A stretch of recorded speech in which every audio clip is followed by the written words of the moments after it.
എന്നെ പുള്ളിക്കാരന് ഭയങ്കര ഇഷ്ടമാണ്. അവിടെ ഇവിടെയൊക്കെ ആൾക്കാരെ നിർത്തിയിട്ടുണ്ടായിരുന്നു ഞാൻ പോണ വഴിക്ക് എന്നെ നോക്കാൻ വേണ്ടിയിട്ട്.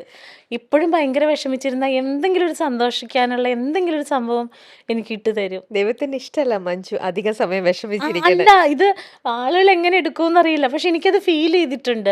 ഞാൻ ഭയങ്കരമായിട്ട് ആഗ്രഹിച്ച് ഞാൻ ഇങ്ങനെ പറയുന്ന കാര്യം എനിക്ക് അത് അന്ന് നടന്നില്ല. ഇങ്ങനെ കുറേ നാളുകൾക്കപ്പുറം ഞാൻ എന്നാൽ ഭയങ്കര ഡിവോട്ടി ആയിട്ടുള്ള ആളല്ല. ഉം, ഞാൻ ഇപ്പോഴും പ്രാർത്ഥിച്ച് പള്ളിയിൽ പോയി അങ്ങനെ ഇരിക്കുന്ന ആളെ അല്ല. ഉം, പക്ഷേ ഞാനും എന്നെയും ചില കാര്യങ്ങൾ ഏൽപ്പിക്കാറുണ്ട്. ഉം, എന്നെയും ചില കാര്യങ്ങൾ ഇങ്ങനെ ഭയങ്കര ഡിപ്രസീവായിട്ടൊക്കെ ഇരിക്കുന്ന ആളുകളോട് അപ്പം എനിക്ക് മനസ്സിലാകും ഇത് എൻ്റെ ദൗത്യമാണ്. ഉം. കാരണം ഞാൻ ആ വഴിയിലൂടെ നടന്നു വന്നതായതുകൊണ്ട് ഞാൻ മരിക്കാനൊക്കെ മരിച്ചേക്കാം, എന്തിനെങ്ങനെ ജീവിക്കണമെന്നൊക്കെ ചിന്തിച്ചിട്ടുണ്ട്. അങ്ങനെ ഇരിക്കുന്ന ആളുകളുടെ മുന്നിലേക്ക് എന്നെയും അയക്കാറുണ്ട്. അത് എനിക്ക് പെട്ടെന്ന് മനസ്സിലാവും ഇത് എൻ്റെ ദൗത്യമാണെന്നുള്ളത്, ഞാൻ ചെയ്യേണ്ടതാണെന്നുള്ളത് എനിക്ക് മനസ്സിലാവാറുണ്ട്. എന്തിനായിരിക്കും മഞ്ജു ഈ ലൈഫിൽ ഇങ്ങനത്തെ കുറെ ബുദ്ധിമുട്ടുകൾ വന്നപ്പോഴാണോ അങ്ങനെയൊക്കെ?